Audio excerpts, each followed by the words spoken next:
tantas otras cuestiones. Pero para hacer eso necesitan los avalúos de las tierras. Y resulta que la ley, como lo va a explicar el doctor Kevin, tuvo una transición hasta el 11 de mayo. Quienes no pasaron los exámenes de conocimientos y se registraron hasta el 11 de mayo, pues quedaron sin evaluar. Puede ser profesional, puede ser lo que sea, pero no registraron. Y ahí viene el problema.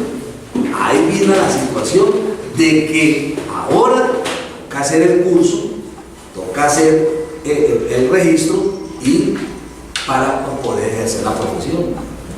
Entonces, estamos en esta época de capacitar, de dar a conocer la normatividad para que ustedes vean de que realmente trabajo es lo que hay, que es lo que nosotros buscamos. Porque muchas veces la gente dice, no, pero es que yo no consigo trabajo.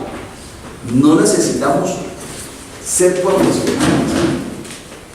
¿Cuántos profesionales estamos nosotros capacitando? Y lo vamos a decir así crudamente, como decimos nosotros, que son evaluadores en este momento. El Banco Agrario tiene agrónomos, veterinarios, economistas, contadores. Pero por el hecho de ser profesionales, no quiere decir de que yo, porque tengo una tarjeta profesional, ahora puedo ejercer la actividad de evaluador. No, ya no. Eso era antes. Entonces, ahora ellos son profesionales en su profesión, pero con el título de evaluador. Voy a dejarlos con el doctor Kevin Rodríguez para que él entre a explicar esta normatividad, que espero que primero la capten y la multipliquen, y segundo, para que ustedes sepan qué normatividad vigente está ejerciendo en Colombia la profesión de evaluador. Doctor Kevin, un excelente laboratorio para que están ansiosos de escuchar su capacitación, y cualquier pregunta, por favor, doctor, la podemos resolver inmediatamente. Muchas gracias. Bueno, muy buenos días para todos. Buenos días.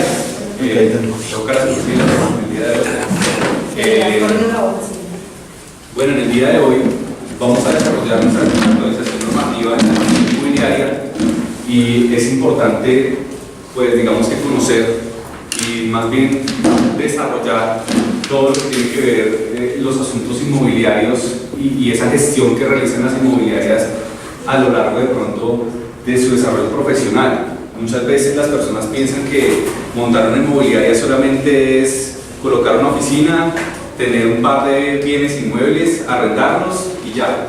Pero realmente en la gestión inmobiliaria presta unos servicios, y esos servicios son unos servicios de intermediación, de asesoramiento y de gestión. ¿En qué aspectos? La intermediación se puede realizar en arriendos, en ventas, mantenimientos, préstamos hipotecarios, asesoría legal, construcciones, avalúos, administración. Entonces ahí ya nosotros vemos desarrollado toda la temática de una inmobiliaria, y acá pues claramente ustedes son los especialistas en el tema de cómo funciona una inmobiliaria y qué es lo que tiene que hacer una inmobiliaria. No solamente, como les digo, es arrendar y ya, sino en el dado caso, por ejemplo, de que el arrendatario le informe de que hay una gotera, que tiene que hacer la inmobiliaria. Solucionar. Entonces lo primero es ir a solucionar y realizar el mantenimiento. Entonces esa intermediación, la persona, el inmobiliario contrata a una persona, esa persona va y le arregla el daño al arrendatario, y ahí también está conformada la gestión de la inmobiliaria.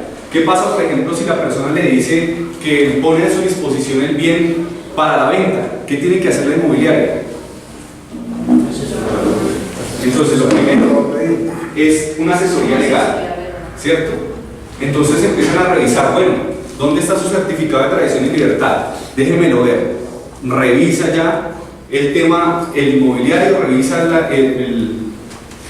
el documento, y de esa manera determina si el bien puede ser vendido o no. ¿Qué pasa, por ejemplo, si ese bien tiene un embargo? No se puede vender. Entonces ya empiezan a haber unas trabas, ¿cierto? Y lo primero que le dice el inmobiliario a la persona es, bueno, tenemos que levantar ese embargo, tenemos que cancelar el valor, de, por ejemplo, de esa hipoteca. Y ahí es cuando sí empieza el tema de la gestión en la venta. Pero primero tenemos que resolver esos temas iniciales. ¿Qué debo saber yo, por ejemplo, para realizar esa gestión inmobiliaria? Entonces decimos nosotros, tengo que saber de contratos, ¿cierto? Porque no puedo yo generar un contrato de arrendamiento, digamos el que nos venden en la papelería, o nosotros hacemos esos contratos de arrendamiento con los formatos que nos venden en la papelería. No, ¿cierto? ¿Por qué? Porque muchas veces las cláusulas que tienen esos contratos pues se quedan cortas para las necesidades que nosotros tenemos y para las garantías que les otorgamos a esas personas. Tenemos que saber de publicidad y marketing. Antes de pasar con publicidad y marketing, pues miremos qué contratos debemos conocer. Debemos conocer un contrato de compraventa. ¿Ustedes han desarrollado contratos de compraventa? ¿Y qué cláusulas puede uno colocar en un contrato de compraventa? Entonces, primero, digamos que pensamos en el precio, ¿cierto? Segundo, ¿cuándo me va a pagar? Tercero, ¿en qué condiciones me va a pagar? Porque puede decirme la persona, yo le doy otro inmueble, ¿cierto? Y le sumo tanto. O le doy otro inmueble y usted me paga el sobrante, ¿correcto? Un contrato de fideicomiso, una fiducia, ¿cierto? Un contrato de hipoteca, tenemos que saber contratos de permuta, como le estábamos diciendo, contratos de servidumbre. ¿Saben cuáles son los contratos de servidumbre ustedes? ¿Cuáles son? Los que son como de un terreno que pasa por la propiedad de uno, pero es para bien público. Bueno. Para, digamos, para hacer el aseducto. Entonces, pasa por la zona de propiedad de uno, entonces uno es un contrato de servidumbre. Regularmente, está correcto. Regularmente los contratos de servidumbre se dan mucho en las zonas rurales. ¿Por qué? Porque son grandes extensiones de tierra, pero muchas veces esas extensiones de tierra no permiten el paso a la vía, por ejemplo, vehicular, ¿cierto? Si nosotros trabajamos en la zona rural, pues tenemos que sacar nuestros productos para la venta en las grandes urbes o al menos en la plaza del pueblo, y para eso necesitamos nosotros vías de acceso y vías de salida para poder desarrollar esa actividad comercial. ¿Qué pasa? Que el predio que está ahí cercano a la vía pues no me permite a mí el paso y yo tampoco puedo invadir la propiedad de esa persona. Entonces yo le digo al señor propietario, permítame la servidumbre para yo poder pasar y sacar entonces mis productos. Entonces es ahí cuando la persona permite ese paso o permite esa salida a la vía pública. Eso es un contrato de servidumbre que pasa mucho, como le digo, en las zonas rurales, o aquí también, como lo decía nuestra compañera, pasa mucho también en las zonas urbanas cuando se necesitan construcciones de interés general. El usufructo de bienes inmuebles. Esa pregunta con respecto a qué pena que tranquilo, no hay problema. de contrato de servidumbre tiene que generar algún costo, le genera costo a los dueños del terreno, ¿no? Puede generar, o sea, eso depende de las cláusulas que usted pacte dentro del contrato. La servidumbre puede generar algún costo, más que un costo es una recompensa, ¿sí? Una compensación a la persona que está permitiendo la servidumbre. Pero hay otros casos donde no se les cobra nada, por como le digo, pues es necesario permitir, digamos en el caso que nos planteaba ella, digamos el paso del agua para todas las personas, ¿cierto? Entonces en esos casos no es necesaria una compensación como tal. Eso depende de lo que pacten las partes, ¿listo? El usufructo de bienes inmuebles. ¿Saben ustedes qué tiene que ver con el usufructo? ¿O qué les dice el usufructo? Como derecho que tiene el dueño para vivir los hijos. Por ejemplo, en el caso que le faltan los hijos, entonces el usufructo se hace la persona muera. Claro, miren, el derecho de propiedad tiene unas condiciones. Tiene un derecho de dominio, un derecho de uso y un derecho de goce, ¿sí? Cuando usted tiene el derecho de dominio, usted tiene la posibilidad de vender el bien, de enajenar el bien, ¿cierto? Pero, ¿qué pasa, por ejemplo? Sucede mucho cuando ya las personas tienen avanzada edad y desean dejarle sus bienes a sus hijos, pero no los quieren, digamos, como dicen ellos, que los saquen de la casa cuando ellos vendan. ¿cierto? Ellos quieren asegurar su permanencia dentro de la casa por lo menos hasta que ellos se mueran. Entonces, regularmente, ¿qué es lo que le dicen? Pues constituya un usufructo. El derecho de usufructo es una limitación a la propiedad, ¿sí? Limita a que la persona pueda vender esa propiedad. ¿Por qué? Porque como lo dice el usufructo, es para sacarlo, para darle un uso y para sacarle unos frutos. Entonces, el uso es gozar del bien, estar ahí dentro del bien, poder vivir dentro del bien. ¿Y el fruto qué sería? Entonces, supongamos que son casas que tienen apartamentos o inquilinatos, también puede ser. Entonces el señor pues arrenda su cuarto, arrenda el apartamento que está dentro del bien, y él tiene el derecho también, más que el propietario, porque tiene el derecho de usufructo, de poder gozar el bien y sacarle los frutos a ese bien. Ese es el derecho de usufructo. Entonces, si hay un derecho de usufructo en el inmueble donde usted está administrando, pues usted tiene que saber del contrato de usufructo o de lo que se hizo en ese tema de usufructo para poder determinar si usted puede administrar o no ese bien. Por eso es importante conocer también de contratos. Y algo muy importante, lo que tiene que ver con el reglamento de propiedad horizontal. Regularmente ahora los inmuebles que nos entregan a nosotros para administración están sometidos a propiedad horizontal. En la ciudad de Bogotá, pues, ustedes ven un desarrollo tan importante, y por esa razón, pues como la población aumenta, en este momento estamos más o menos alrededor de 8 millones de bogotanos de noche, 9 millones de día, llegan a los 10 de día. Entonces esas personas necesitan convivir y ya no podemos tener grandes extensiones de tierra. Por ejemplo, mi abuelo tiene la casa aquí en el barrio San Fernando y son casas de 8 metros de frente por 20 de fondo. Entonces, realmente son grandes propiedades, grandes cuartos, personas que acostumbraban a vivir con 10 hijos y su pareja. Entonces, pues, necesitaban grandes espacios. Ahora, ¿qué? ¿Cuántas personas pueden conformar una familia en este momento? 4. Entre 3 y ya piensa uno para 4, ¿cierto? Entonces vemos nosotros que es necesario constituir propiedades horizontales, y la propiedad horizontal, dentro de la propiedad horizontal viene incluida algo que se llama reglamento de propiedad horizontal. ¿Saben ustedes cuál es el reglamento de propiedad horizontal? Bueno, el régimen legal de la propiedad horizontal es la ley 75, pero el reglamento de propiedad horizontal es particular para cada, digamos que conjunto, o para cada edificio. Entonces es importante que nosotros sepamos diferenciar eso, porque nos dicen, no, es que en el reglamento no dice eso, y nosotros vamos y refutamos y decimos, no, en la ley sí lo dice. ¿Ve? Entonces necesitamos conocer cuál es la diferencia entre el reglamento y la ley, y sobre todo entregarle el reglamento de propiedad horizontal a los nuevos arrendatarios. Porque qué tal, por ejemplo, el señor sin ningún inconveniente se asoma por la ventana, prende su cigarrillo y empieza a fumar dentro del apartamento asomado por la ventana. Eso está permitido en la ley. Entonces, la ley no determina si sí o si no. La ley no lo determina.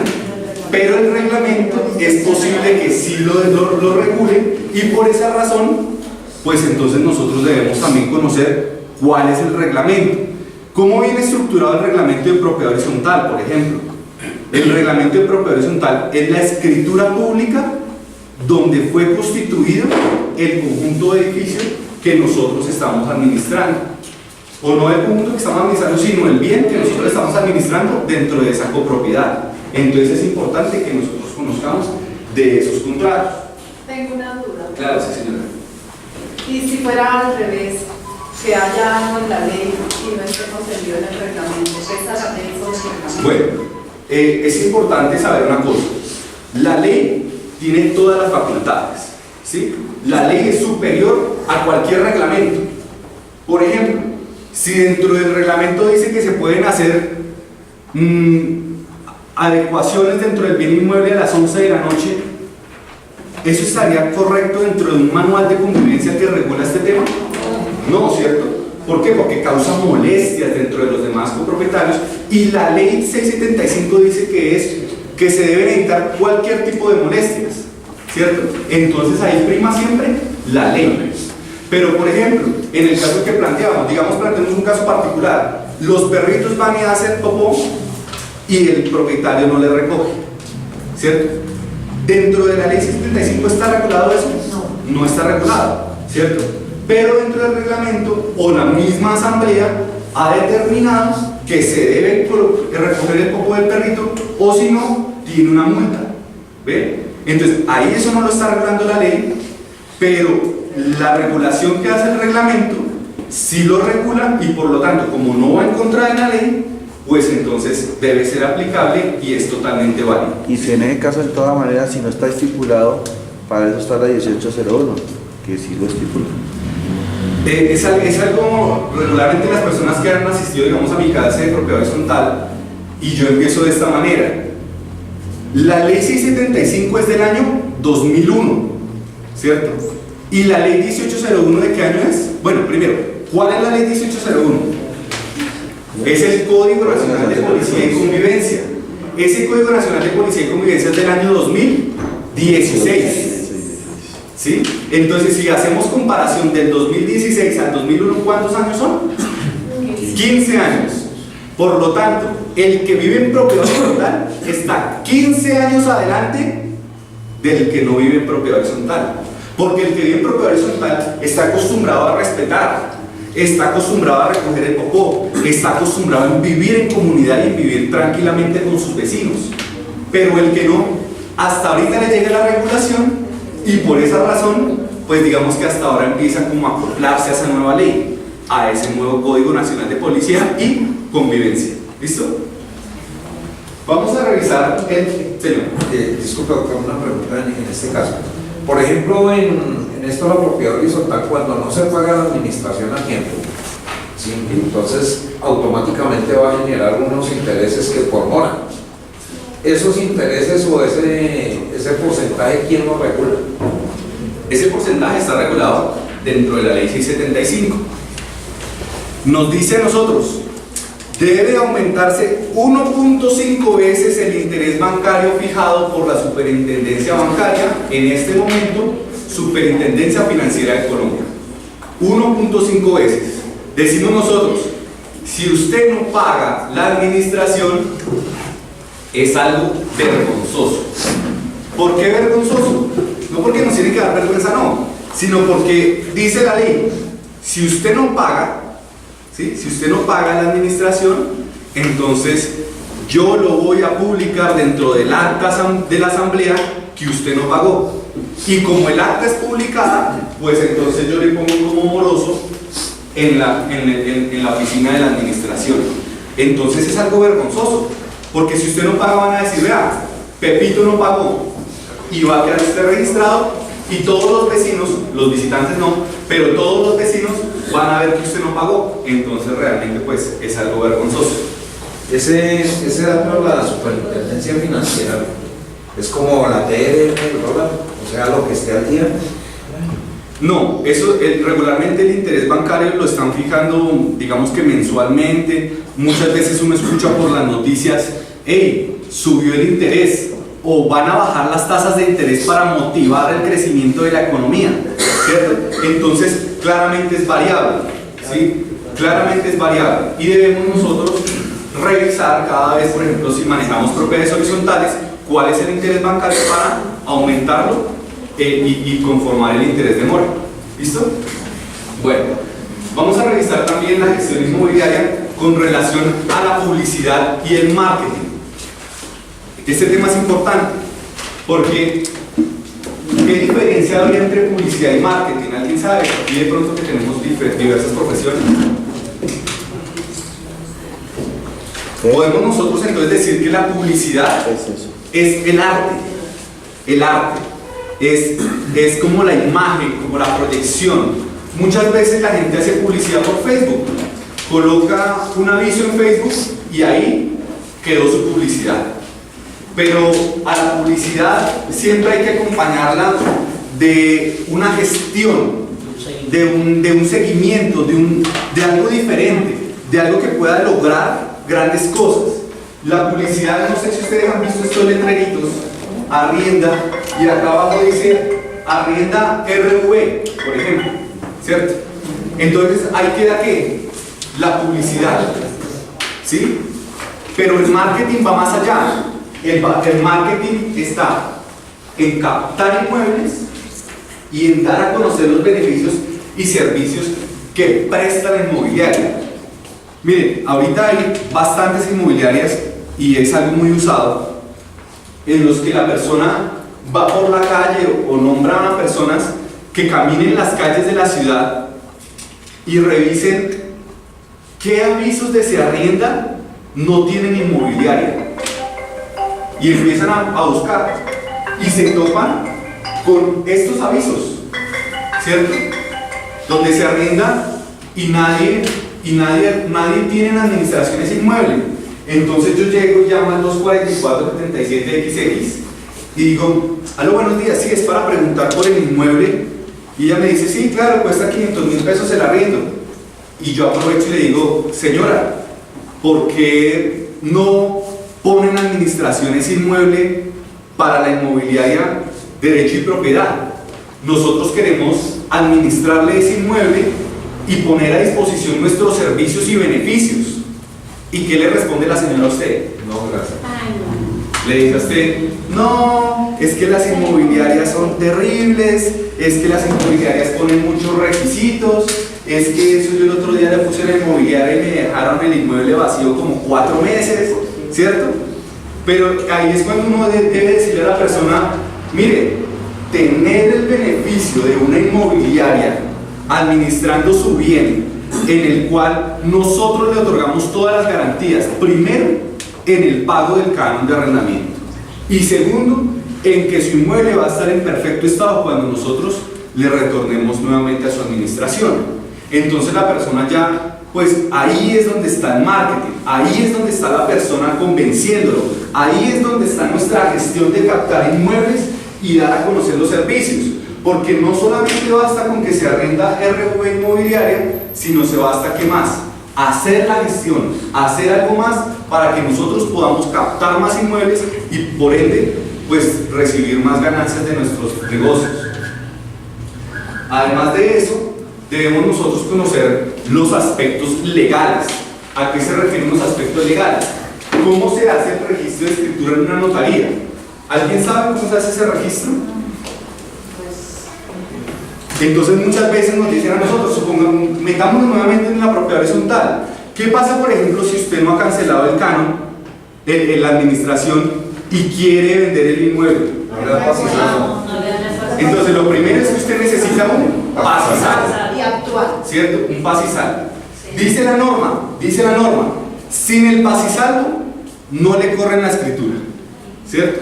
Pero puede usted correr la escritura comprometiéndose el próximo propietario en pagar las administraciones que hacen falta si así sucede, ¿cierto? Entonces allá nosotros tenemos que saber de esos puntos, de esos tips para saber cómo se hace el registro de una escritura en una notaría. Igualmente, debemos saber cómo hacer un contrato de arrendamiento. Sí, disculpe, doctor. Vuelvo a la pregunta del valor. Por ejemplo, una escritura ya puesta en notaría, el porcentaje también del valor de esa escritura lo da que el precio que se convenga o el avalúo. No, el valor del bien claramente es determinado. Bueno, mire, muchas veces el valor del bien, ¿cómo se determina? Usted va donde el vecino y le dice, vecino, ¿en cuánto está vendiendo el apartamento?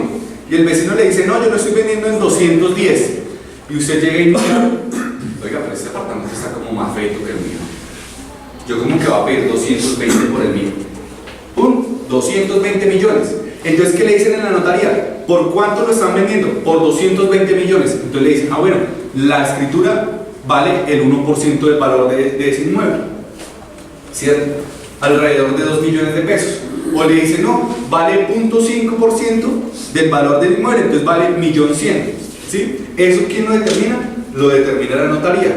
Y hay una tabla en la cual pues se desarrolla. Hay registros de escritura, por ejemplo el de fiducia civil, en los cuales la escritura no tiene ningún costo. Se dice la escritura sin costo y le están cobrando más o menos 160.000 pesos por el valor de esa escritura, que no tiene, no es que no tenga costo, sino dice como sin fijación de cuota, ¿sí? Sin valor sí. Entonces le están cobrando más o menos ese precio, como 160.000 pesos por correrle la escritura. Debe usted saber de cómo hacer un contrato de arrendamiento. Entonces, ¿cómo se hace un contrato de arrendamiento? ¿Qué cláusulas? Por ejemplo, en el caso de vivienda urbana, ¿qué ley podríamos nosotros, a qué ley podríamos acogernos para poder realizar ese contrato? Entonces nosotros decimos que para poder realizar un contrato de arrendamiento debemos acogernos a la ley 820 del 2003, ¿cierto? Que es la ley de arrendamiento de vivienda urbana. Hay personas acá que ya conocen esa ley y ya la han desarrollado. Entonces es importante que nosotros sepamos, por ejemplo, de que está prohibido hacer un depósito. ¿Ustedes sabían eso? Y muchas veces nosotros arrendamos y le pedimos que un depósito, por si usted se va y no me paga los residuos faltantes, ¿cierto? Entonces es importante saber de que no se pueden hacer depósitos, de que la ley lo prohíbe. Y si la ley lo prohíbe, nosotros estamos constituidos legalmente y nos denuncian o nos demandan, ¿qué va a pasar? Que posiblemente nos sancionen. Entonces es importante conocer la norma, conocer la 820, para de esa manera determinar si se puede hacer o no esas gestiones. Igualmente que tenemos que saber cómo se constituye una propiedad horizontal. Tenemos que saber qué es una propiedad horizontal. ¿Ustedes saben qué es una propiedad horizontal? Una propiedad horizontal es una forma especial de dominio donde concurren dos derechos: un derecho privado sobre unos bienes privados y un derecho de copropiedad sobre unos bienes comunes. ¿Ven? Se constituye entonces el régimen de propiedad horizontal por la figura de una persona jurídica. ¿Qué es una persona jurídica? Una empresa. Entonces debemos nosotros saber de que la propiedad horizontal, además de ser una copropiedad, es una persona jurídica, lo que lo convierte en una empresa, pero una empresa sin ánimo de lucro. Entonces es importante conocer de esos aspectos legales y de lo que tiene que ver con las renovaciones del contrato. ¿Han escuchado ustedes hablar, por ejemplo, de cláusulas abusivas? O que no puede usted hacer renovaciones de contrato o cláusulas de permanencia. ¿Eso aplica para el caso de los arrendamientos? No, para el caso de los arrendamientos no hay cláusulas abusivas ni tampoco cláusulas que impidan la permanencia de la persona. ¿Por qué se hicieron esas cláusulas? ¿Por qué se determinaron cláusulas abusivas o se evitaron esas cláusulas de permanencia? Porque habían unas posiciones dominantes dentro del mercado. Si usted va y solicita un celular en este momento a Claro, a cuotas, ¿qué le van a decir a usted? Que hay una cláusula de permanencia durante un año. Es más, le traen un contrato como de unas 4 hojas con una letra número 8 que le toca a uno ponerse las gafas y sacarlas derecho la lupa para poder leerlas, ¿cierto? Y si usted se pone a leerlas, Dios santo, yo creo que ahí se le va por lo menos media mañana. Entonces, ¿usted qué dice? No leo nada y firmo, ¿cierto? A los 4 meses usted dice: oiga, este servicio es bien malo, yo me quiero salir. Y se quiere salir, ¿y qué pasa? Que le dicen: no, espere.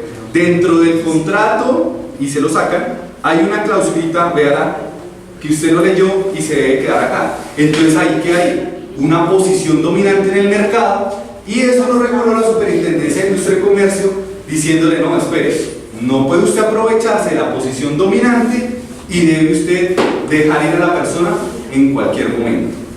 ¿Listo? Claramente en cualquier momento después de pactado el término. Si el término es de un año, entonces ustedes, pasado el año, se pueden salir en cualquier momento. ¿Por qué? Porque antes le decían a usted, pasaba el año y comenzaba el otro año y le decían: no, es que el contrato se le renovó. Entonces, como se le renovó, entonces tiene que quedarse otro año más y pasarme la carta de que se va a desafiliar o de que se va a retirar del servicio 3 meses antes. Y uno está independiente y coloca hasta la alarma para que le avise a uno que tiene que pasar la carta. Entonces, esos escenarios la Superintendencia lo reguló para que no se volvieran a presentar. Señor, ya, 1 y 2. Señor. Pregunta, por ejemplo, con respecto a los contratos de arrendamiento. Y más hoy en día que uno de pronto arrendó y comenzaron a vender, como dicen por ahí, sustancias psicoactivas. ¿Sí? Y entonces, ¿cómo hace uno para colocarle ahí una cláusula donde diga que uno no está arrendando para que lo cojan de depósito de armamento, de munición, de coca, de toda esa vaina? ¿Cómo hace uno ahí para...? Es que, oye, miren, es importante nosotros conocer porque se presenta mucho. El otro día yo veía un programa que se llama Bajo la Mira y le dicen a usted que las bandas delincuenciales toman en arriendo algunos inmuebles, ¿sí? Toman en arriendo los inmuebles y pasado el tiempo le dicen, ¿sabe qué, hermanito? Yo creo que es mejor que me quede acá y usted se vaya, porque si no, lo vamos a matar, ¿cierto? Sí. Entonces ahí uno empieza a decir, es complejo trabajar aquí en Colombia de forma legal, ¿sí? Y muchas veces todo está en la ley, ¿sí? Usted dice, pero si está en la ley, ¿por qué no se aplica? Si está en la ley, ¿ante quién debo acudir para que esto pueda hacerse valer? Y es importante conocer de que pues primero nosotros debemos ser rigurosos dentro del estudio que realizamos en nuestras inmobiliarias, ¿sí? Y además de eso, acomodar dentro de los contratos cláusulas que nos permitan, por ejemplo, determinar de que el bien no va a ser usado con fines, en este caso, inmorales, ¿sí? Inmorales que abarcan prácticamente todo, porque la moralidad realmente son las buenas costumbres de las personas, y las buenas costumbres de las personas claramente excluyen los actos ilegales e ilícitos, ¿sí? Ilegales puede ser, por ejemplo, ejercer la prostitución en lugares no permitidos, e ilícitas es, por ejemplo, mantener un expendio de drogas dentro del bien inmueble. Entonces, debemos nosotros ser juiciosos y sentarnos a revisar los contratos que estamos manejando en este momento para de esa manera incluir cláusulas que nos permitan, en dado caso, poder excluir al arrendatario sin tener ningún problema. ¿Listo? Perdón. Sí, señor. 1 y 2. Sí.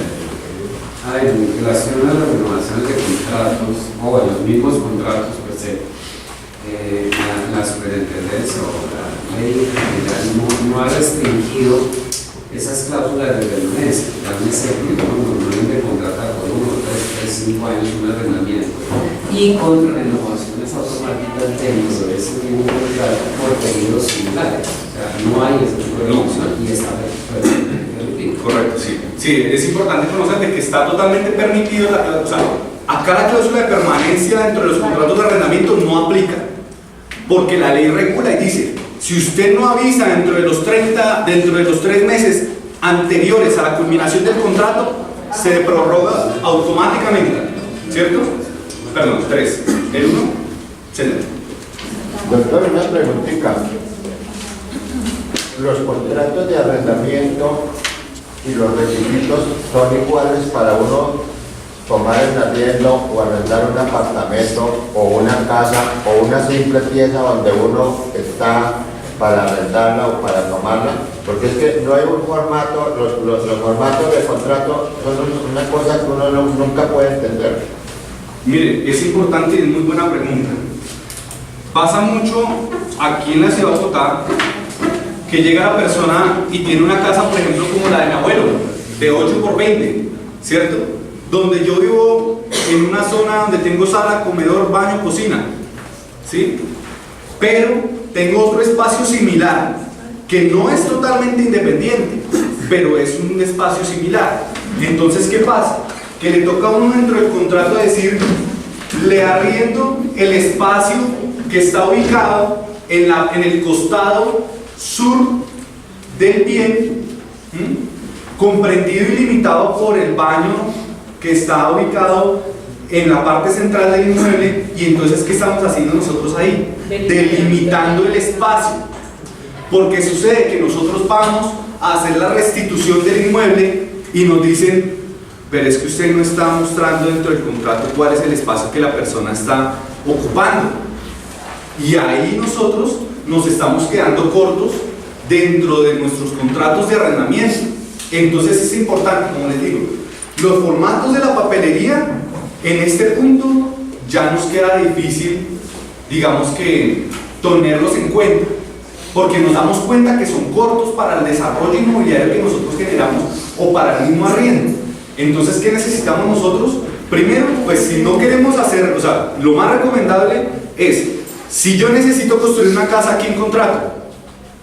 A un maestro de obra, un arquitecto, un ingeniero civil, ¿cierto? ¿Me pongo a hacerlo yo? Se me cae la pared. O sea, realmente yo puedo ser de pronto mirando una pared, pero en este caso no, ¿cierto? Entonces, ¿qué contrato yo? Un maestro de obra. Si yo necesito hacer un contrato de arrendamiento, ¿a quién debo acudir? A un abogado.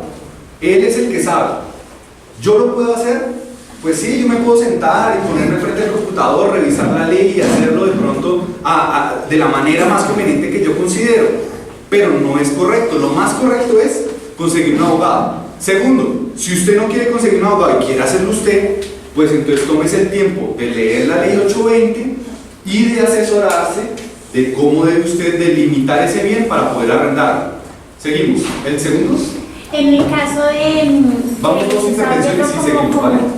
Llega un grupo, o sea, una familia a un inmueble con menores de edad y incumplen con el canon de arrendamiento 3 o 4 meses. Ahí, ¿cómo hago para, como inmobiliaria, o sea, hacer valer los derechos del propietario? Porque entonces ahí prima o sea, los derechos del menor de edad, ¿sí? Que no lo puedo sacar de una vez. Ahí, ¿cómo hago para...? O sea, porque me preocupa. Bueno, primero es, miren, si ustedes han dejado pasar 3 o 4 meses de sin pago, es duro, es difícil, porque pues realmente usted 3 o 4 meses, es que muchas veces pasa, miren, los procesos de pertenencia, donde le dicen a usted, gané por posesión ese inmueble, ¿por cuántos años son? Por 10 años, 10 años, ¿sí? Si usted mira 10 años, son hartos años, ¿cierto? Son más o menos unos 3 millones de días. Entonces, mucho tiempo. Entonces, no podemos dejarnos pagar tanto tiempo. Segundo, como le digo, realizar el estudio pertinente para saber la solvencia económica que tiene esa persona. Y, si usted es posible, pues constituye un seguro que le permita a usted respaldar en caso de la deuda del arrendatario y de esa manera no llegar usted a tener esos problemas. ¿Por qué? Porque es que usted, por el simplemente hecho de que la persona le deba y esté viviendo ahí, si tiene menores de edad, ¿cómo le voy a hacer el desalojo?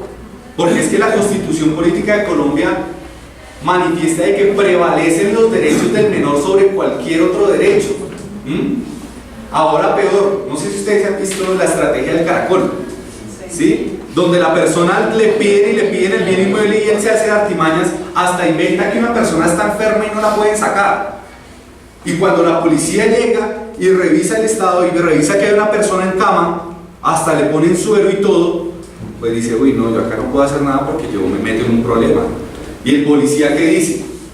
No, yo prefiero asegurar mi puesto, ¿cierto? Porque o si no, si yo llego a sacar a esta persona arbitrariamente y me excedo en el uso de la fuerza, pues me van a iniciar un proceso disciplinario a mí y me van a botar de la policía. Entonces hay que tener cuidado y no dejar pasar tanto tiempo.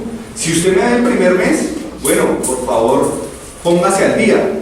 Llega el segundo mes, no, yo ya inicio un proceso de desalojo, ya, inmediatamente, un proceso de desalojo que me permita a mí poder sacar a las personas. Vamos a continuar, ¿listo? Señor. Quiero hacer una pregunta concreta. Yo soy afiliado a Derecho de Propiedad. Sí, señor. Si yo quiero arrendar un inmueble, tengo derecho a decirle a Derecho de Propiedad, haga un contrato de arrendamiento y le traigo el nombre de la persona y todos los comentarios. Sí, señor, acá le prestamos ese servicio y usted por ser afiliado, claramente, pues. Yo puedo venir y decir algo en contrato de arrendamiento sí, y me lo hacen con todas las especificaciones que ustedes están haciendo. Claro, sí, señor. Bueno, muchas gracias. Listo. Mire, para la hipoteca, hay que conocer también la hipoteca, porque hay hipotecas que son variables, fijas y mixtas. ¿Saben cuál es la diferencia? Miren, las hipotecas variables son relacionadas o son realizadas, primero, ¿qué es una hipoteca? Prácticamente dentro del desarrollo práctico, la hipoteca es que a usted le pone o le dan garantía el bien a un banco, ¿cierto? O a una persona, y esa persona le presta a usted una plata. Como es algo comercial, entonces a usted le presta la plata, pero ¿bajo qué? Bajo un interés, ¿cierto? Cuando la hipoteca es variable, el interés es variable. Pasó mucho, por ejemplo, en los procesos de VR. No sé si ustedes han escuchado, cuando ustedes ven las noticias, hay gente que no le gusta ver noticias, pero es importante ver las noticias y sobre todo las noticias nacionales, porque esas noticias nacionales nos presentan a nosotros cómo está el país en este momento. Y dentro de esas noticias está algo que llaman el VR, y el VR va variando, ¿cierto? Puede usted estar en un VR alto y pagar cuotas altas, o puede estar en un VR bajo y pagar cuotas bajas.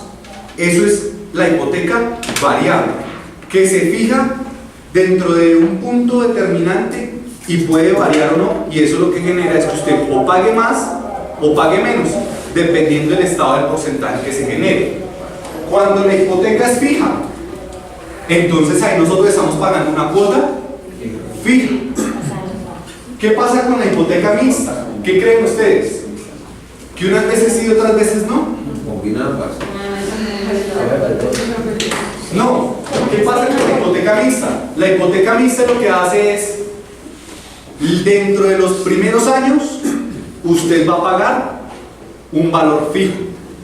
Y en el último periodo del tiempo, del último periodo de esos pagos, usted va a pagar una cuota variable. Por eso se llama hipoteca mixta. ¿Listo? Ya pagaron todos los intereses. Entonces, pues claramente, miren, cuando pasó lo del UPAC, por ejemplo, ¿cierto? Muchas personas se reventaron y tuvieron que vender sus inmuebles para poder pagar la deuda y ni siquiera así les alcanzaba. Entonces, hay que tener en cuenta eso, porque nosotros podemos de pronto abrirnos los ojos y decir, uy, no, si yo de pronto voy a pagar menos de los intereses, pues aprovecho. Pero la idea realmente es que usted no vaya a excederse y pueda pagar la deuda que tiene, o si no, pues va a perder su bien inmueble. ¿Tiene una pregunta? ¿No? Señor. Yo tengo una pregunta. Ya no va con la hipoteca. Tranquilo. Digamos, usted me está diciendo que en Bogotá en este momento están en la cuestión de pronto ampliación de vías y qué sé yo. En la cuestión de ampliación de vías se toman unos bienes inmuebles, sí, por derecho propio, porque prevalece el bien común sobre el particular. Al pagarle a las personas el valor de ese predio, llámese casa, apartamento, lote, ¿se lo tienen que pagar con qué valor? ¿El valor catastral o un valor que le pongan ellos o un autovalúo como estamos hablando acá? ¿O el que le ponga la persona? Ya le respondo, ¿listo? Ya le respondo. Bueno, sigamos. Además de eso, y realmente es el grueso, es el tema de los avalúos. ¿Qué es un avalúo? Avalúo es un dictamen profesional eminentemente técnico del valor más probable de un inmueble, el cual debe ser sustentable, respaldado por informaciones reales, realizado con un análisis lógico que se presenta de forma escrita, de manera ordenada y precisa. ¿Qué pasa? Que nosotros solicitamos un avalúo y la persona va, echa un ojo y dice, vale tanto. Le entregan a usted un papel, ¿sí? Pero ¿qué sucedió? Que esos documentos, cuando se presentaban las personas, ¿usted es evaluador? Sí, soy evaluador. Bueno, ¿y cómo lo acreditan? Le sacaban el carnet de la lonja y se lo mostraban. Usted decía, bueno, no, él es evaluador y yo confío en él, ¿cierto? Pero esas personas de pronto habían hecho cursos de 20 horas, de 80 horas, de 120 horas, un diplomado. Eso realmente no constituye ¿qué? Un dictamen profesional. ¿Cuánto demora una carrera profesional en este momento en Colombia? Entonces podemos nosotros decir que está determinado más o menos entre 8 y 10 semestres, ¿sí? Pero eso es que el modelo curricular. Pero si usted, por ejemplo, va a estudiar parte de medicina, a usted le toca hacer un año rural. O sea que ya no son 5 sino 6 años, ¿cierto? Si usted es abogado, prácticamente lo mismo. Entonces supongamos que entre 8 semestres y 10 semestres, que significa 4 años y 5 años, ¿cierto? Entonces, si a usted le entregan un certificado de 120 horas, ¿cuánto pudo haber estudiado? 6 meses. Entonces, esos 6 meses le permiten a usted un dictamen profesional. Realmente no. Si es técnico, del valor probable, respaldado por informaciones reales y realizado con un análisis lógico, que se presenta de forma escrita, ordenada y precisa. Una hoja es un escrito ordenado, preciso, que emitido por un profesional. Entonces realmente uno dice no. Entonces, ¿qué pasa? El gobierno nacional y el Congreso de la República revisaron este punto y dijeron: no es posible que nosotros podamos permitir de que auxiliares de la justicia, porque es que un evaluador, además de trabajar de manera independiente o de manera privada, también apoya a la justicia. Entonces, que no saben cuánto vale la casa, entonces el juez solicita un avalúo, ¿cierto? Y de esa manera es que él puede determinar cómo va a ser la división entre los herederos, supongamos. Y él se estaba confiando de personas que muchas veces no cumplían con esos requisitos profesionales y técnicos. Entonces, se creó la ley 1673. ¿Por qué? Miren, ¿para qué sirve un avalúo? Entonces, para determinar el bien de un inmueble. ¿Únicamente para eso? No. También para saber en cuánto lo puedo vender, en cuánto lo puedo arrendar, para saber cuál es el valor en que lo debo asegurar, para saber cuál será su valorización y depreciación en el tiempo. No sé si ustedes han visto que en la 13 con Boyacá se construyó un centro comercial. ¿Cómo se llama el centro comercial? Plaza Central. Plaza Central. ¿Cómo era la 13 con Boyacá antes? Multiplaza. Plaza Central creo que es otro. Pero el de la 13, pero no con Boyacá, sino con 68. ¿Cómo era la 13 con Boyacá cuando no estaba ese centro comercial? Un potrero, ¿cierto? Y los potreros tienden a ser ¿qué? Del Estado. Primero, inseguros. Y segundo, además de ser inseguros, pues generan mal aspecto a la ciudad. Cuando construyen si el lugar es inseguro y de mal aspecto, ¿cuánto creen que valen las casas que están alrededor? No tienen tanto valor. No tienen tanto valor. ¿Qué pasa, por ejemplo, cuando estaba el Bronx? ¿Qué pasaba con las casas que estaban por ahí? Ninguno las quería comprar, porque ese es el problema. Había una depreciación, ¿cierto? Ninguno las quería comprar. Si ahora que está ese centro comercial Multiplaza en la 13 con Boyacá, ¿qué pasó con los bienes inmuebles que estaban cerca de él? Se genera una valorización, ¿cierto? ¿Y esos son aspectos determinantes en la generación de un avalúo? Sí. Totalmente. Y para saber la plusvalía generada por causas externas, que van a construir una avenida, eso genera una plusvalía, ¿cierto? Una valorización que nos permite a nosotros tener en cuenta cuando somos evaluadores si el bien realmente tiene el valor que dicen los vecinos, o tiene un valor más o tiene un valor menos. ¿Listo? ¿Qué pasa? Que entonces se generó la ley 1673 para regular, establecer responsabilidades y fijar competencias. ¿Con qué fin? Con el fin de prevenir riesgos, evitar injusticias, generar transparencias y sobre todo evitar engaños. Porque ¿qué pasaba? Llegaba el evaluador, como le digo, echaba un ojo, le decía listo, en una semana le tengo el avalúo. Iba, le preguntaba al vecino que estaba vendiendo la casa, ¿en cuánto está vendiendo usted la casa? No, yo la estoy vendiendo en 300. Bueno, esta casa tiene unos arreglos diferentes, voy a decirle al señor que vale 310 millones. Y presentaba su documento, 310 millones. ¿Cuánto valía el avalúo? 500.000 pesos por esa labor. Claramente no son todos los evaluadores, pero hay una gran cantidad de evaluadores que hacían esa actividad. Entonces, ¿qué pasaba? Que engañaban a la gente.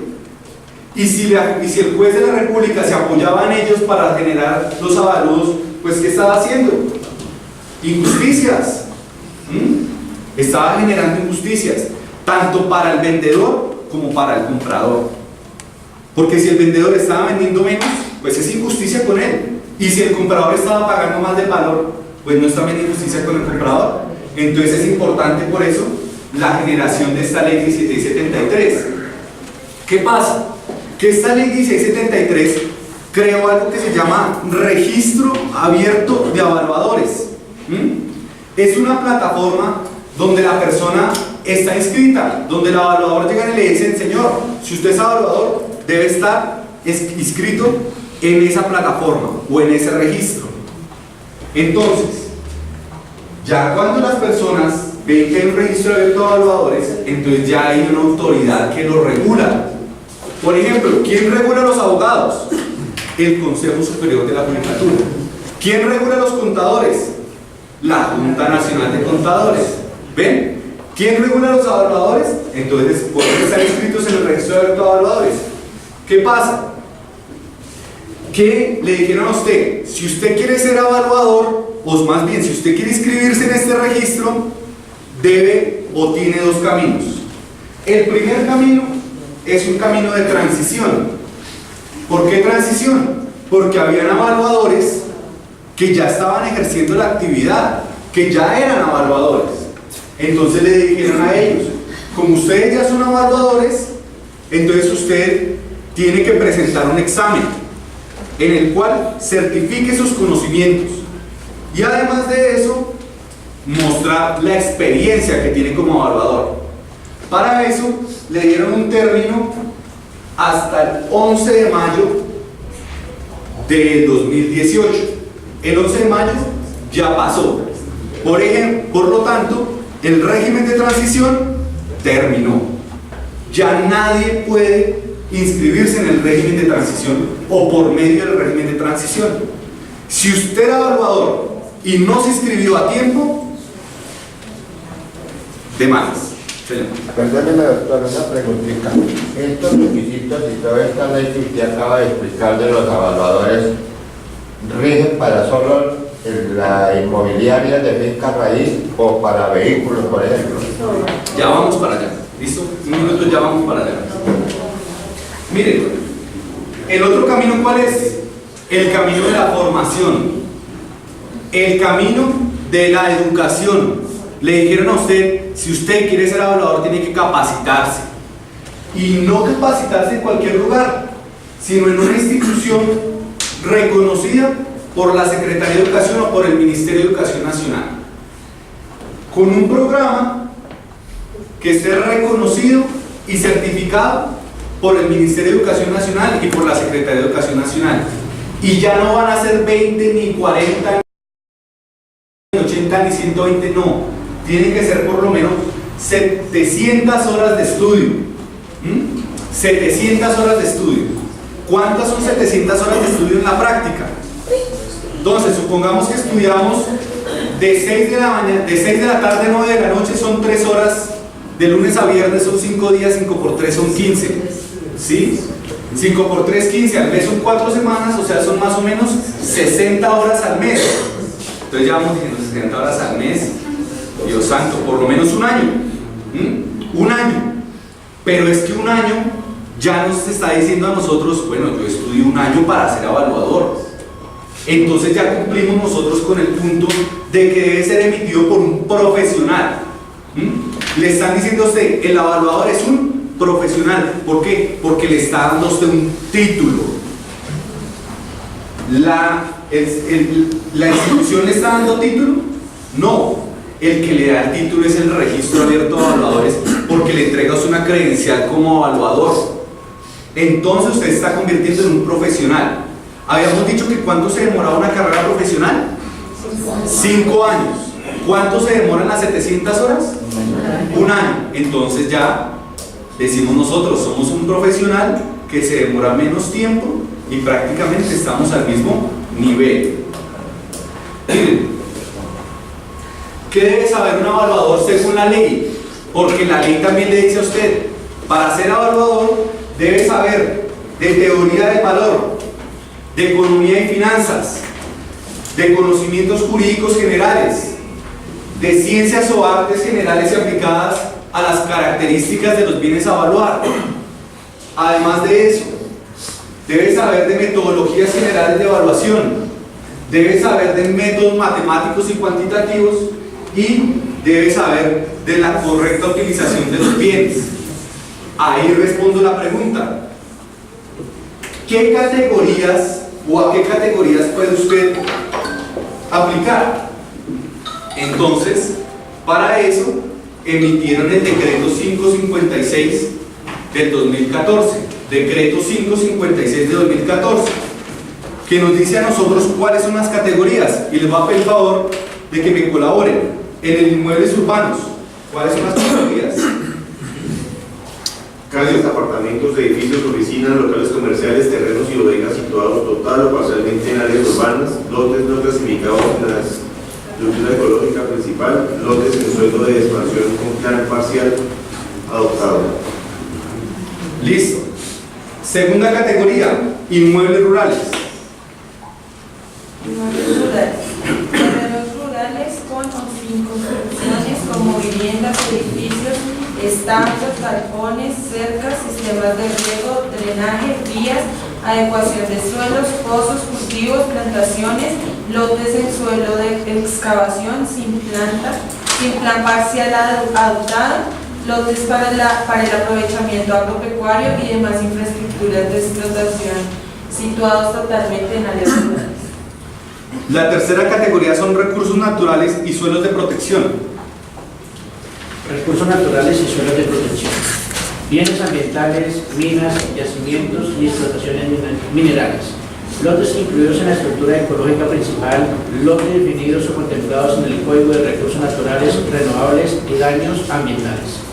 Correcto. Cuarta categoría, nos dice a nosotros que son obras de infraestructura. ¿No? ¿Quién me colabora? Obras de infraestructura. Obras de infraestructura especiales para Oye, por favor. puentes, túneles, aeropuertos, empresas, aeropuertos, muelles y demás construcciones civiles de infraestructura similar. Nos dice a nosotros la quinta categoría que puede usted evaluar: edificaciones de conservación arqueológica y monumentos históricos. Edificaciones de conservaciones arqueológicas y monumentos históricos. Sí. Edificaciones de conservación arquitectónica y monumentos históricos. Perfecto. Nos dice a nosotros que puede usted evaluar inmuebles especiales. Incluye centros comerciales, hoteles, colegios, hospitales, clínicas y avance de obras. Incluye todos los inmuebles que no se clasifiquen dentro de los inmuebles interiores, dentro de los numerales anteriores. Perfecto. Dice maquinaria fija, equipos y maquinaria móvil. Equipos eléctricos y mecánicos de uso en la industria, motores, subestaciones de planta, tableros eléctricos, equipos de generación, subestaciones de transmisión y distribución, equipos de infraestructura de transmisión y distribución, maquinaria de construcción, movimiento de tierra y maquinaria para producción y proceso. ¿Sigo? Sí, por favor. Equipos de cómputo, microcomputadores, impresoras, monitores, modems y otros accesorios de estos equipos, redes, mainframes, periféricos especiales y otros equipos, accesorios de estos, equipos de telefonía, electromedicina y radiocomunicación, transporte automotor, vehículos de transporte terrestre como automóviles, camperos, camiones, buses, tractores, camiones y remolques, motocicletas, motociclos, mototriciclos, cuatrimotos, bicicletas y similares. Perfecto. La octava categoría nos dice maquinaria y equipos especiales.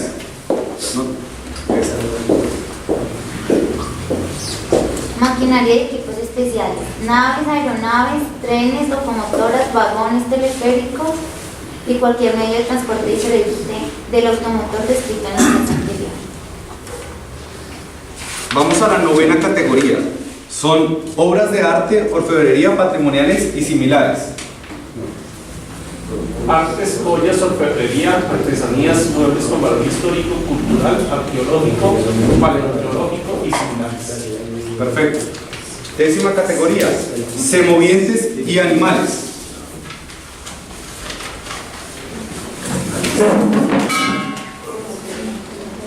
Semovientes y animales, inmuebles no clasificados en otra especialidad. Perfecto. Miren, rápidamente. Activos operacionales y establecimientos de comercio. Revalorización de activos, inventarios, materia prima, producto en proceso y producto terminado. Establecimiento de comercio.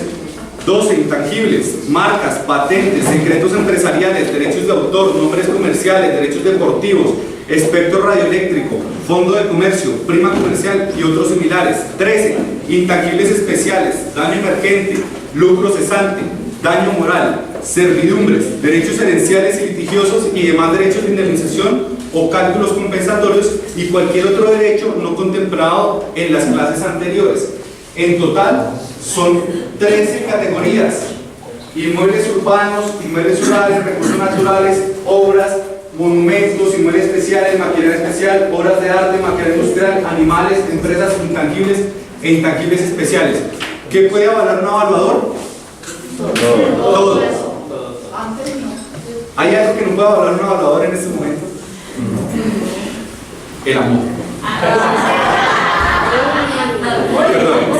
Pero estas categorías, lo que yo analizo así a grosso modo en estas categorías siempre, por ejemplo, para uno determinar a evaluar algo de maquinaria, debe saber cómo ser técnico en ese aspecto. Sí, esto no puede uno llegar y decir, sí, yo soy evaluador y no. Debe de tener una técnica, una especialización. Correcto. Ya sabe cómo es apoyar Una rama. Perfecto, sí señor. ¿Cuál va aquí? Todo lo que pueda determinar un valor se puede evaluar.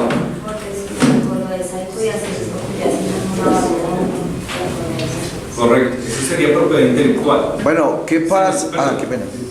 Ya va, No, es que yo quería comentarle, por eso le preguntaba lo de los evaluadores para los vehículos. Pues a mí me sucedió hace poco una situación en la cual perdí harta plata.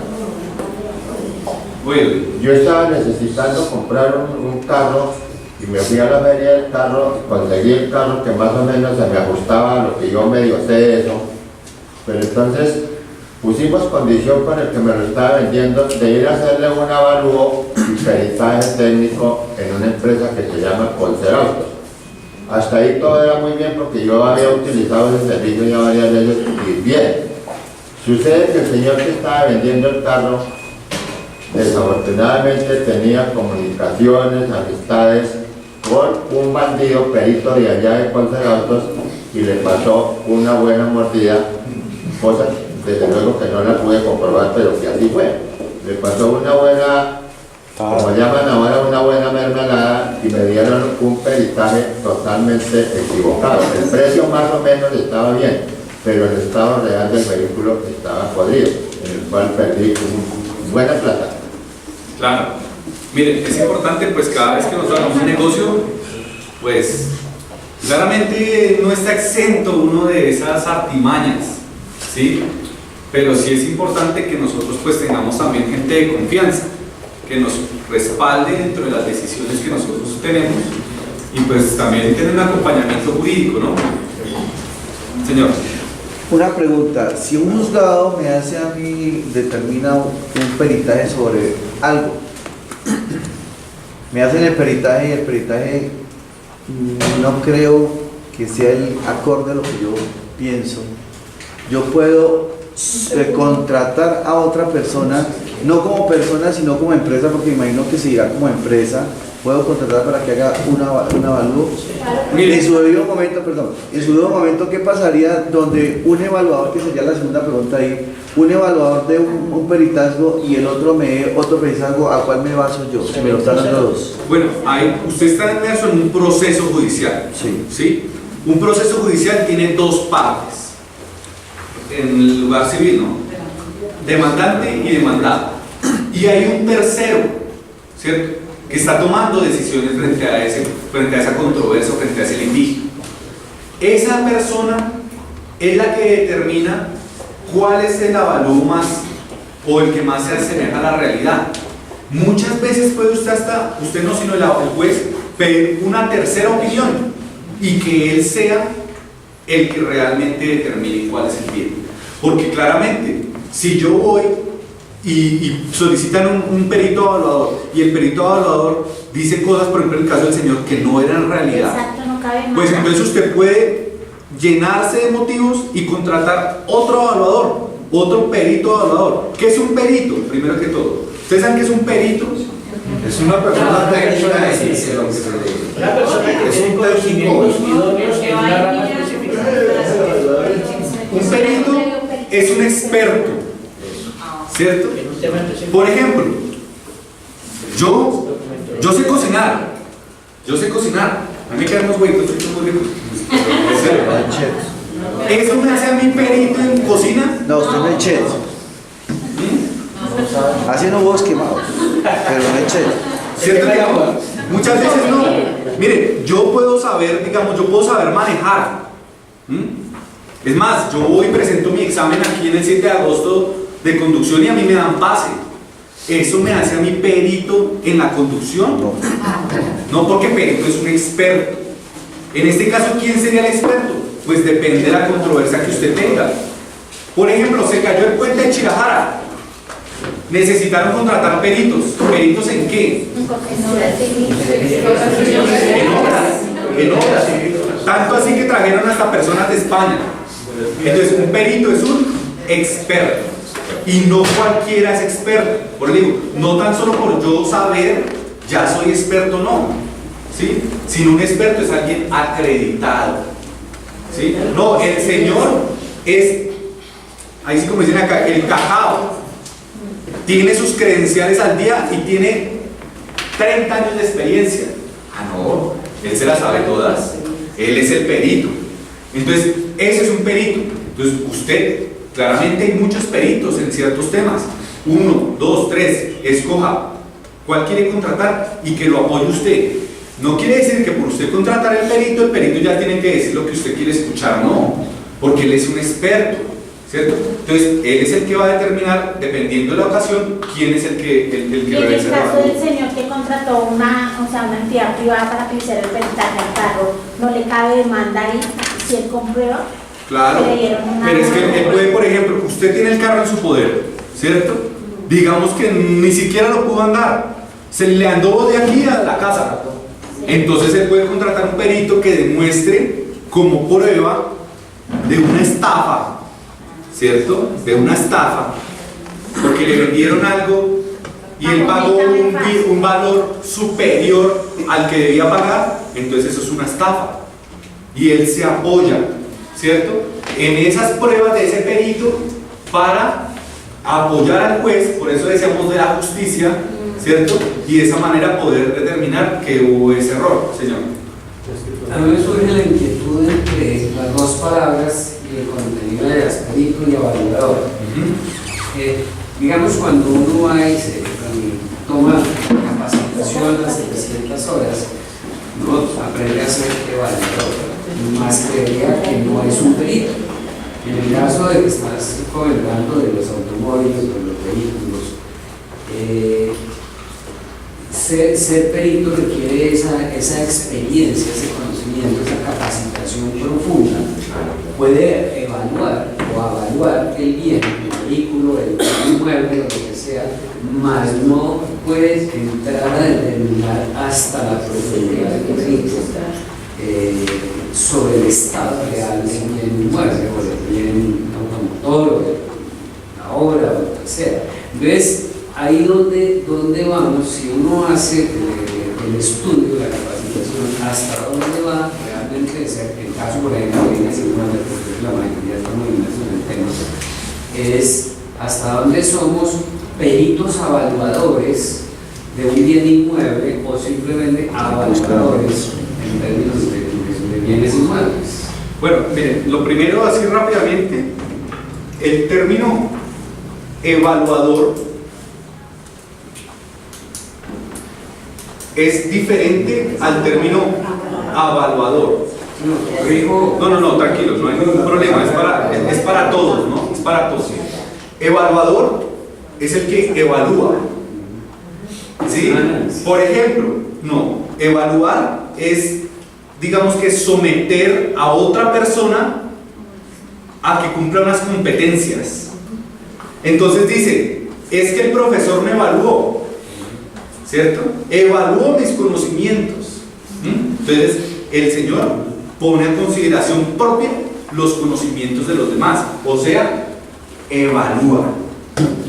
Y el evaluador lo que hace es que generar o expedir un valor, un precio. ¿Listo?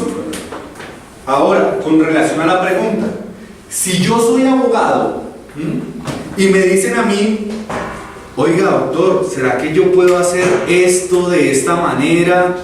Entonces yo, dentro de mi raciocinio ético y profesional, digo, esperen un momentico porque yo tengo que estudiar su caso. Y yo estudio su caso. Por ejemplo, que a la persona la estaban operando, como pasa, la operaron, le dejaron el bisturí adentro. A mí me pasó, mira, mi esposa tuvo mi hija, ¿sí? Y cuando nació mi hija, bueno, todo normal, le hicieron cesárea, normal. A los 8 o 15 días, mi esposa se desmayó con una hemorragia increíble. Eran coágulos de sangre que le bajaban a ella. Inmediatamente fuimos al médico, a otro médico diferente al que le hizo el parto. ¿Y qué pasó? Le dejaron placenta dentro del útero, pudriéndose dentro de ella. ¿Yo soy médico? Pero yo soy abogado. Yo los demando. ¿Y mis pruebas cuáles son? Emitidas de mi conocimiento. No, hace usted una labor investigativa, ¿cierto? Y consigue médicos que le digan a usted qué pasó, qué incidencia tiene. ¿Fue error del otro médico? ¿O es algo que puede pasar?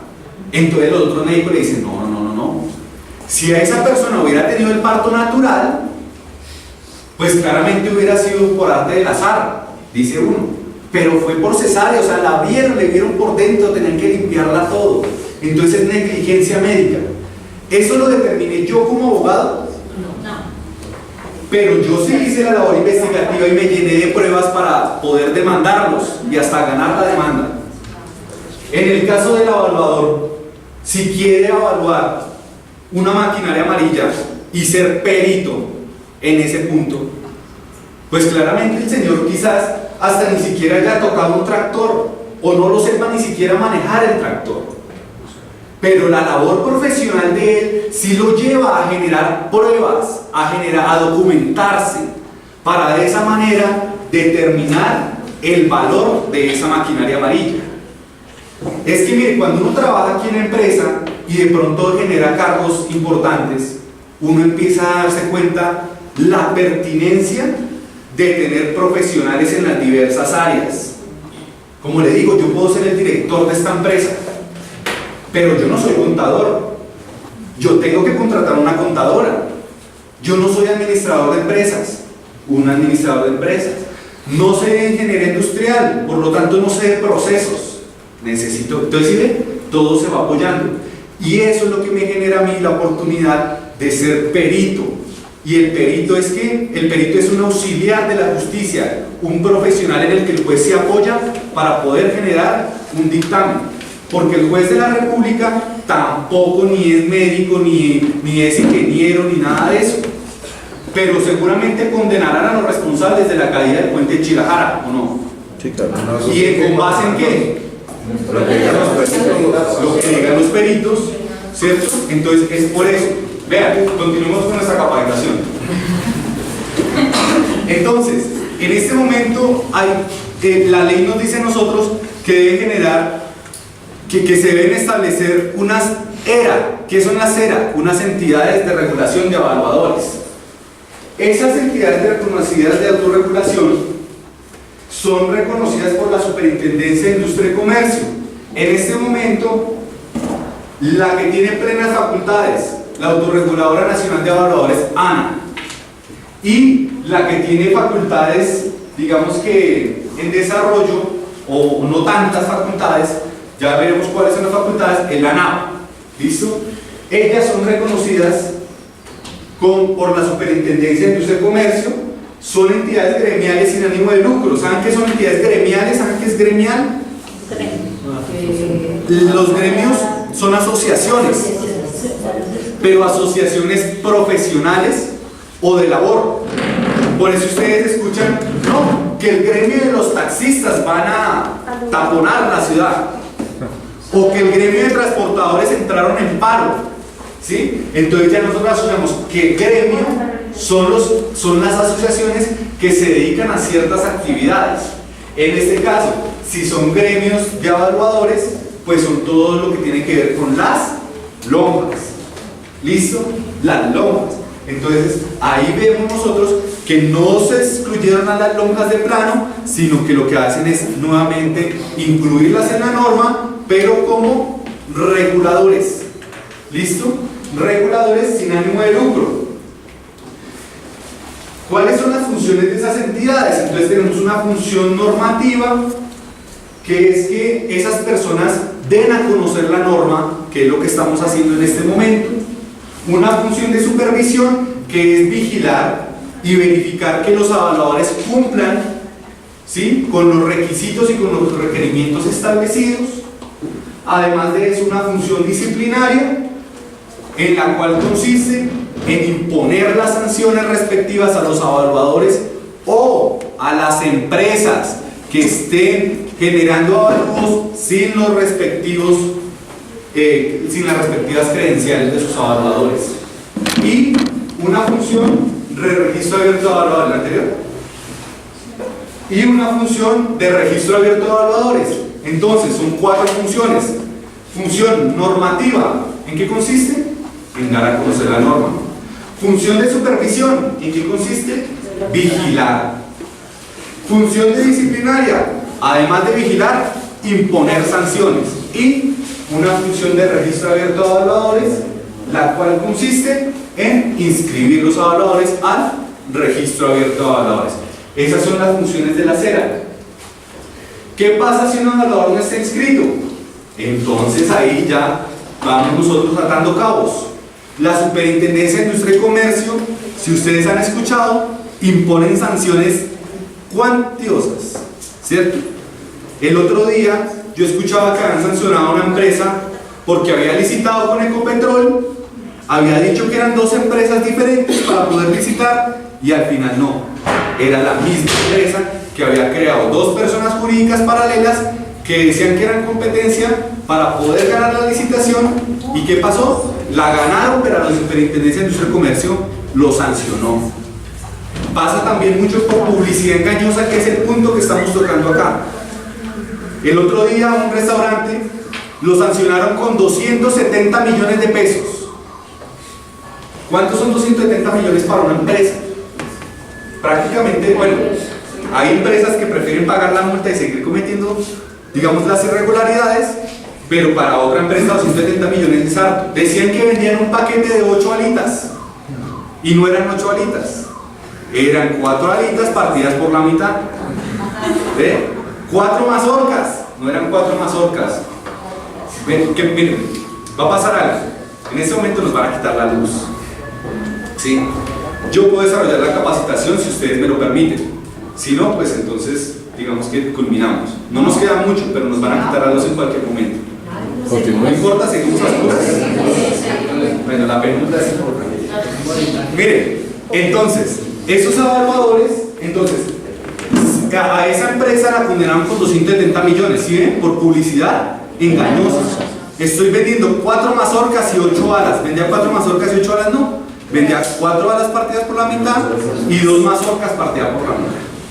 Si hubieran dicho 8 porciones de balas, quizás hubiera sido diferente. En este caso, la superintendencia claramente puede decirles a esos evaluadores que como están ofreciendo servicios de los cuales no tienen competencia, entonces los van a sancionar. Si los llegan a demandar, la demanda tiene un valor de 100 salarios mínimos. Digamos que el salario mínimo está a 800.000 pesos. ¿Cuántos son 100 salarios? Como 80 millones, ¿no? Si a mí me sancionan hoy 80 millones, Dios mío santo. O sea, ni vendiendo mi cuerpo. ¿Cierto? Si me denuncian 1000 salarios mínimos, ¿cuántos son 1000 salarios? 800 millones de pesos. Entonces realmente es importante no cometer la publicidad engañosa en el tema de los avalúos, ni tampoco prestar nuestra inmobiliaria para ofrecer servicios de avalúos sin contar con los profesionales acreditados. ¿Listo? Miren, aquí dice encubrimiento del evaluador escrito, no inscrito, la persona antológica que permita o encubra el ejercicio de la actividad ilegal podrá ser sancionada por la Superintendencia de Industria y Comercio de conformidad con el procedimiento y montos señalados en la ley. Adicionalmente, el evaluador que permita o encubra el ejercicio ilegal de la actividad podrá ser suspendido el ejercicio legal de la actividad hasta por el término de 3 años. Pasa mucho que la persona llega y dice, tengo un avalúo en el Putumayo. Ah, bueno, haga usted el avalúo allá, me lo manda y yo como soy evaluador se lo firmo. ¿Eso qué es? Encubrir la actividad del evaluador y por lo tanto es una publicidad engañosa. Mucho cuidado con eso. Miren, si usted es evaluador, ¿cuáles son las oportunidades de generación de ingresos? Si usted se mete a las páginas amarillas y busca inmobiliarias, le van a salir 6.046 resultados de inmobiliarias, 51 constructoras, 38 fiduciarias, 188 entidades financieras. En la ciudad de Bogotá, para evaluar más de 2.400.000 inmuebles entre urbanos y rurales. Y hay más de 2 millones de procesos judiciales en los cuales usted podría desarrollar su actividad de evaluador. ¿Qué pasa? En este momento en Bogotá hay 6 proyectos viales de gran importancia y que le dan una gran oportunidad para ejercer la actividad del evaluador. El primero, así no estemos de acuerdo, claramente eso no es político, esto es informativo. El metro. Para hacer el metro, ¿qué tienen que hacer? Comprar predios. Y nos dicen a nosotros, eso es expropiación. Y hace poco escuchábamos en las elecciones presidenciales que expropiación, que nos iban a expropiar todo. Esta expropiación se realiza no porque queramos darle las casas a las demás personas, no, sino porque se necesita para poder desarrollar el proyecto vial. Además de eso, la troncal por la carrera séptima, la quieren ampliar, que tenga 3 carriles por un lado, uno para el Transmilenio por sentido. Entonces, si nosotros vemos ahorita la carrera séptima, no da para eso. ¿Qué necesita? Comprar predios también. La troncal por la avenida Boyacá, igualmente. Troncal por la avenida 68. Nosotros tenemos en la avenida 68 un predio de allá y nos notificaron la semana pasada que iban a tumbar prácticamente todo el costado oriental de la avenida 68. Van a comprar las casas de la autopista sur hasta la carrera séptima. O sea, todos los predios que están ahí tienen que ser avaluados. ¿Por qué? Porque ¿cómo le van a comprar a la persona? ¿Con el avalúo catastral o con el avalúo comercial? No, comercial. ¿Por qué? Porque es que tampoco se permite que usted vaya y pierda, ¿cierto?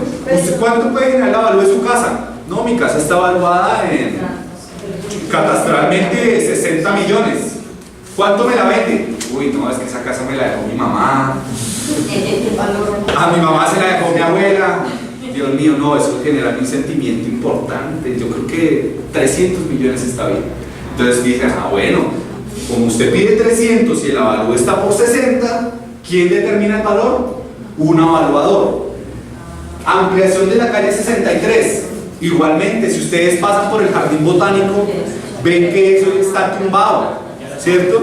Ven que están haciendo un puente que une a la Boyacá que atraviesa la avenida Boyacá, y están queriendo construir que la calle 63 sea un lugar que genere ingreso de personas a la ciudad de Bogotá. Entonces eso genera otra oportunidad. Y la construcción de la avenida longitudinal de Occidente, la famosa ALO, sin nombrar otras. Ayer, por ejemplo, inauguraron la avenida Ciudad de Cali y el tramo que une con la autopista sur. ¿Ven? Entonces, en este momento hay muchas oportunidades de empleo y de generación de ingresos para los evaluadores. ¿Cuál es la transición cronológica de la norma? La norma fue en el 2013, el decreto en el 2014, se reconoció a la ANA en el 2016, el Centro de Estudios de Derecho y Propiedad en el cual ustedes están genera su programa en el 2017, lo aprueba la Secretaría de Educación en el 2018 y en el 2018, en el mes de abril, reconocen a la ANA como nueva reguladora. Entonces, esa transición de la norma permite que nosotros veamos que la norma es muy reciente. Por lo tanto, dos aspectos. La norma reciente, por lo tanto, no todo el mundo la conoce. O sea, no todo el mundo está siendo evaluador. ¿Ve? Ni los que pueden ejercer ahorita. Y segundo, los que eran evaluadores y no se alcanzaron a escribir, que son muchos, quedaron en el limbo. Por lo tanto, ¿quién va a hacer los evaluados si no hay profesionales? Los que se preparen para poder ser evaluadores. ¿Cuánto puede costar en este momento una carrera profesional? Decimos nosotros que son 10 semestres. Supongamos que vamos a estudiar en una universidad no baja, no alta. ¿Cuánto puede costar el semestre? 5 millones. 5 millones. Y son 10 semestres. Son 50 millones de pesos. ¿Cierto? 50 millones de pesos donde usted no le permite ni siquiera perder recreo. ¿Cierto? Donde usted pierda recreo le sale más caro. ¿Cierto? Entonces es importante que nosotros conozcamos eso. Vean, el Centro de Estudios es un centro de estudios reconocido por Secretaría de Educación Distrital, resolución 160014 del 2008, por lo tanto ya llevamos 10 años en el mercado, ¿sí? Que cuenta con su programa aprobado, con su programa técnico laboral en avalúos de bienes aprobado por resolución 160010 del 2018.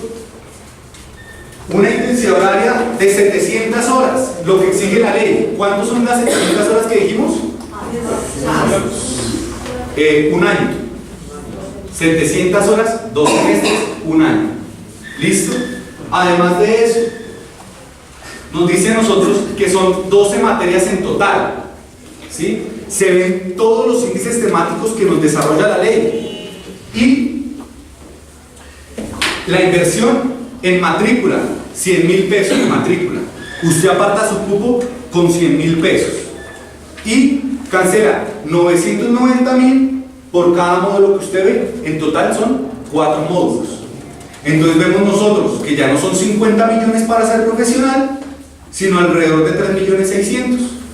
¿Ven? Entonces, 3.600.000 para ser profesional en tan solo un año, con grandes oportunidades de empleo, con grandes oportunidades de trabajo, con grandes oportunidades de ser evaluadores. Y ser evaluadores en 2 categorías. La primera, inmuebles urbanos, y la segunda, inmuebles rurales. ¿Listo? Quedaría usted inscrito en esas 2 categorías.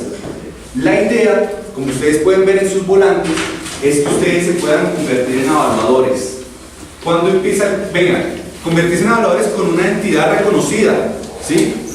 Que no le pase lo del señor, que se va a una institución donde no tienen el programa acreditado, donde no cumplen con las horas acreditadas. Va usted y presenta los documentos en la autorreguladora, ¿y qué le va a decir la autorreguladora? Con el dolor de mi alma, usted perdió su plata y su tiempo. Señor. Una pregunta, pues, va con ya la parte que nos incumbe acá. Claro. Si todos nos inscribimos acá con ustedes, pero no tenemos, estamos ahí ciegos, porque no tenemos ese aval, tenemos el estudio como tal, tenemos un cartón, tenemos todo, ustedes nos dan la posibilidad de trabajar con ustedes. Miren, cada uno, claramente cada uno de los temas que nosotros revisamos en cada una de las materias tiene una etapa práctica, que es lo que vale. Y en este momento, además de usted poder trabajar en fiduciarias, financieras, constructoras, inmobiliarias, también usted puede trabajar como independiente. También usted puede ofrecer sus servicios como independiente. Si yo a usted le digo que en este momento las inmobiliarias, y sobre todo, miren, en este momento las lonjas están bastante preocupadas porque tienen a sus afiliados en el limbo. Personas que se dedicaban al tema de los avalúos ya no lo pueden hacer, porque es que el avalúo ya no es solo una hojita, el avalúo son muchas hojitas y además sus credenciales. Nosotros acá en la empresa no prestamos el servicio de los avalúos, nosotros realizamos el servicio jurídico y prestamos el servicio de formación. Lo que yo sí le puedo asegurar es que el certificado que yo le entrego le sirve primero para inscribirse en la ANA como evaluador de inmuebles urbanos y rurales, y segundo, que esa ANA lo va usted a titular como evaluador y lo va a poner a trabajar. Claramente no todas las universidades le dicen a usted que lo ponen a trabajar o que venga y trabaje conmigo, ¿sí? Pero sí es una gran oportunidad para que usted pueda trabajar y generar más ingresos, y sobre todo, si usted no tiene una profesión, ser profesional y tener un título para usted. Entonces realmente, sí. Nosotros, digamos, hacemos el curso acá, ustedes nos dan la certificación de conocimiento, pero la certificación para poder trabajar